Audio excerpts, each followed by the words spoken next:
بسم اللہ الرحمن الرحیم ثم انزل علیکم من بعد الغم امانة نعاسا یغشا طائفة منکم وطائفة قد اہمتهم انفسهم یظنون باللہ غیر الحق ظن الجاہلیہ یقولون هل لنا من الامر من شیء قل ان الامر كله للہ یخفون فی انفسهم ما لا یبدون لک یقولون لو کان لنا من الامر شیء ما قتلنا ہاہنا قل لو کنتم فی بیوتکم لبرز الذین کتب علیہم القتل الی مضاجعہم ولیبتلی اللہ ما فی صدورکم ولیمخص ما فی قلوبکم واللہ علیم بذات الصدور ان الذین تولوا منکم یوم التقى الجمعان انما استزلهم الشیطان ببعد ما کسبوا وَلَقَدْ عَفَى اللَّهُ عَنْهُمْ إِنَّ اللَّهَ غَفُورٌ حَلِيمٌ صدق اللہ العظیم۔ انشاءاللہ آج کا درس 153 نمبر آیت سے لے کر 155 نمبر آیت تک ہے۔ ثم انزل علیکم، پھر اتاری اللہ تعالیٰ نے تم پر، یعنی تم نے حکم، اس کا ایک مفہوم تو یہ ہے کہ یہ غم پر غم، رنج پر رنج اس لیے دیا کہ تم ان کے خوگر ہو جاؤ اور آئندہ کبھی ایسی صورت پیش آئے تو صبر و استقامت سے کام لو۔ لیکن بعض علماء نے فرمایا کہ یہ جملہ لقد عفا عنکم سے متعلق ہے، یعنی اس لغزش کے باوجود تمہیں معاف اس لیے کر دیا کہ غلطی کا احساس تمہیں ہمیشہ غمگین نہ بنائے رکھے۔ احساس خطا کی اس تکلیف دہ زخم پر اللہ تعالیٰ نے عفو و کرم کا مرہم لگا دیا۔ علامہ قرطبی نے اسی کو پسند فرمایا ہے۔ من بعد الغم میں، غم و اندوہ کے بعد، امانتاً راحت، نعاسا یغشا غنودگی جو چھا رہی تھی، طائفۃ منکم ایک گروہ پر تم میں سے، وطائفۃ قد اہمتم اور ایک جماعت ایسی تھی جسے فکر پڑا ہوا تھا، انفسہم اپنی جانوں کا۔ ایک وہ تھے جنہیں صرف اپنی جان کی فکر تھی، اور ایک گروہ وہ تھا، ایک گروہ تم سے جو ہے وہ تھا جن پر غنودگی چھائی ہوئی تھی اور راحت تھی۔ یظنون باللہ غیر الحق ظن الجاہلیہ، بدگمانی کر رہے تھے اللہ کے ساتھ بلا وجہ عہد جاہلیت کی بدگمانی۔ منافقین کی 300 کی نفری تو ابن ابی کے ساتھ راستہ ہی سے لوٹ گئی تھی، لیکن ایک مختصر سی جماعت جو معنب بن کشیر اور اس کی پارٹی ساتھ تھی، انہیں نیند کے لطف سے محروم رکھا گیا، کیونکہ انہیں نہ حضور صلی اللہ علیہ وسلم کی سلامتی کا فکر تھا نہ کامیابی کا خیال۔ انہیں صرف اپنی پڑی تھی کہ وہ کہیں زندہ سلامت گھر پہنچیں، لیکن جب جنگ کا پانسا پلٹ گیا تو ان کا چھپا ہوا نفاق اور اسلام دشمنی ان کی زبان سے ظاہر ہوئے بغیر نہ رہ سکی، اور جو کچھ بے سر و پا باتیں انہوں نے کیں ان کو قرآن نے وضاحت سے ذکر کر دیا۔ یظنون باللہ غیر الحق ظن الجاہلیہ، بدگمانی کر رہے تھے اللہ کے ساتھ بلا وجہ عہد جاہلیت کی بدگمانی۔ یقولون کہتے ہیں، هل لنا من الامر من شیء، کیا ہمارا بھی اس کام میں کچھ دخل ہے؟ قل ان الامر کلہ للہ، آپ فرمائیے اختیار تو سارا اللہ کا ہے۔ یخفون فی انفسہم، چھپائے ہوئے ہیں اپنی دلوں میں، ما لا یبدون لک، جو ظاہر نہیں کرتے آپ پر۔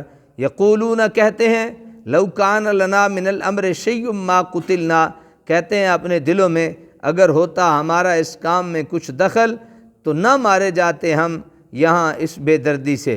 قل لو کنتم فی بیوتکم، اگر تم بیٹھے ہوتے اپنے گھروں میں، لبرز الذین کتب علیہم القتل، تو ضرور نکل آتے وہاں سے وہ لوگ لکھا جا چکا تھا جن کا قتل ہونا اپنی قتل گاہوں کی طرف۔ وَلِيُبْتَلِيَ اللَّهُ مَا فِي صُدُورِكُمْ، یہ سارے مصائب اس لیے تھے تاکہ آزمائے اللہ تعالیٰ ما فی صدورکم، جو کچھ تمہارے سینوں میں چھپا ہوا ہے، وَلِيُمَخِّصَ مَا فِي قُلُوبِكُمْ، اور صاف کر دے جو میل کچیل تمہارے دلوں میں تھا۔ واللہ علیم بذات الصدور، اللہ تعالیٰ خوب جاننے والا ہے سینوں کے رازوں کو۔ ان الذین تولوا منکم، بے شک وہ لوگ جو پیٹھ پھیر گئے تھے تم سے، یوم التقى الجمعان، اس روز جب مقابلے میں نکلے تھے، انما استزلهم الشیطان ببعد ما کسبوا، وہ دونوں لشکر تو پھسلا دیا تھا انہیں شیطان نے، ببعد ما کسبوا، بوجہ ان کے کسی عمل کے۔ وَلَقَدْ عَفَى اللَّهُ عَنْهُمْ، بے شک اب معاف فرما دیا اللہ نے انہیں۔ ان اللہ غفور حلیم، یقیناً اللہ بہت بخشنے والا اور رحم فرمانے والا ہے۔ جب موت کا وقت معین آ جاتا ہے تو انسان اپنی قتل گاہ کی طرف خود بخود کھنچا چلا آتا ہے۔ وہ لاکھ کترائے لیکن تقدیر اسے پا بچولا لے کر ہی آتی ہے۔ حضرت سلیمان علیہ السلام کا دور ہے اور ایک شخص حضرت سلیمان علیہ السلام کے پاس بیٹھا ہے۔ اچانک سے وہ شور مچانا شروع کر دیتا ہے اور حضرت سلیمان سے عرض کرتا ہے کہ آپ ہوا کو حکم دیں، یہ ہوا مجھے دور کہیں پھینکا ہے، یہ ہوا مجھے دور کہیں پھینکا ہے۔ کیا ہوا؟ اللہ کے نبی نے اس ہوا کو حکم دیا، وہ دور رکھ آئی۔ جب وہاں پہنچا تو وہاں پھر وہی جس سے بھاگا تھا، وہ اصل میں ایک سفید پوش جو ہے وہ ایک شکل میں تھا اور اسے ڈرا رہا تھا۔ یہاں سے وہ اس سے ڈرا، وہاں گیا تو آگے وہ مسکرا رہا تھا۔ اس نے کہا تو عجیب آدمی ہے، وہاں تیرے ڈر سے میں یہاں آیا ہوں اور یہاں تو مسکرا رہا ہے۔ وہ کہتا ہے میں مسکرا اسی لیے رہا ہوں، تو نے مرنا یہاں تھا تو تو وہاں کیا کر رہا تھا؟ تو جس نے مرنا ہوتا ہے نا وہ خود بخود اپنی موت والی جگہ پہ پہنچ جاتا ہے، اور بندے حیران ہوتے ہیں کہ یار یہ یہاں پہنچ کیسے گیا، اس کا تو یہاں کوئی کام ہی نہیں تھا، لیکن اسے موت جو وہاں آئی تھی۔ تو اس سے یہ سلسلہ تھا۔ اب پھر جب خطاب مومنین صادقین سے ہے کہ ان کی مصیبتوں کی بھٹی میں تم اس لیے ڈالا گیا کہ کھوٹا کھرا الگ ہو جائے اور لغزش کا میل کچیل ڈھل جائے۔ اس افراتفری میں جو لوگ بھاگ کھڑے ہوئے تھے انہیں پہلے مجدہ سنایا گیا کہ اللہ تعالیٰ نے ان کی غلطی کو معاف فرما دیا ہے، اور ان کی مزید تسکین کی خاطر کے لیے اس خوشخبری کو دہرایا جا رہا ہے۔ ایک دفعہ حضرت عثمان اور حضرت عبد الرحمن بن عوف رضی اللہ عنہما میں کسی بات پر تیز کلامی ہو گئی تو حضرت عبد الرحمن نے حضرت عثمان سے کہا کہ تمہیں کوئی حق نہیں پہنچتا کہ مجھے برا بھلا کہو۔ حضرت عبد الرحمن نے حضرت عثمان کو کہا کہ تمہیں کوئی حق نہیں پہنچتا تم مجھے برا بھلا کہو، کیونکہ میں بدر میں شریک تھا اور تم غیر حاضر تھے۔ سمجھ آ گئی؟ میں نے بیعت رضوان کی اور آپ نے نہیں کی، اور میں احد میں ثابت قدم رہا اور تم نہیں رہے۔ تو حضرت عثمان نے جواب میں فرمایا غزوہ بدر میں میری غیر حاضری کی خاص وجہ تھی کہ حضور علیہ السلام کی صاحبزادی ان کی زوجہ محترمہ بیمار تھیں، یعنی حضور کی صاحبزادی بیمار تھی اس وجہ سے، اور میں ان کی تیمارداری اور خدمت گزاری میں رہا، اور حضور صلی اللہ علیہ وسلم نے مجھے مجاہدین بدر کے سے اجر کی خوشخبری دی ہے، اور مال غنیمت سے بھی مجھے ان کے برابر حصہ دیا ہے۔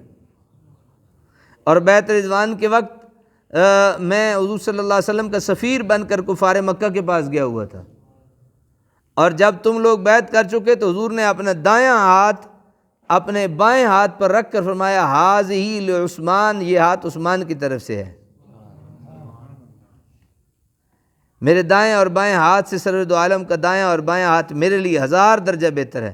باقی رہا غزوہ احد کا حادثہ تو اس کے متعلق خود اللہ کریم نے فرمایا لقد عفا اللہ عنہم، کہ اللہ تعالیٰ نے انہیں بخش دیا ہے۔ یہ مس کا جواب سن کر عبد الرحمن کو خاموش ہونا پڑا، حضرت عبد الرحمن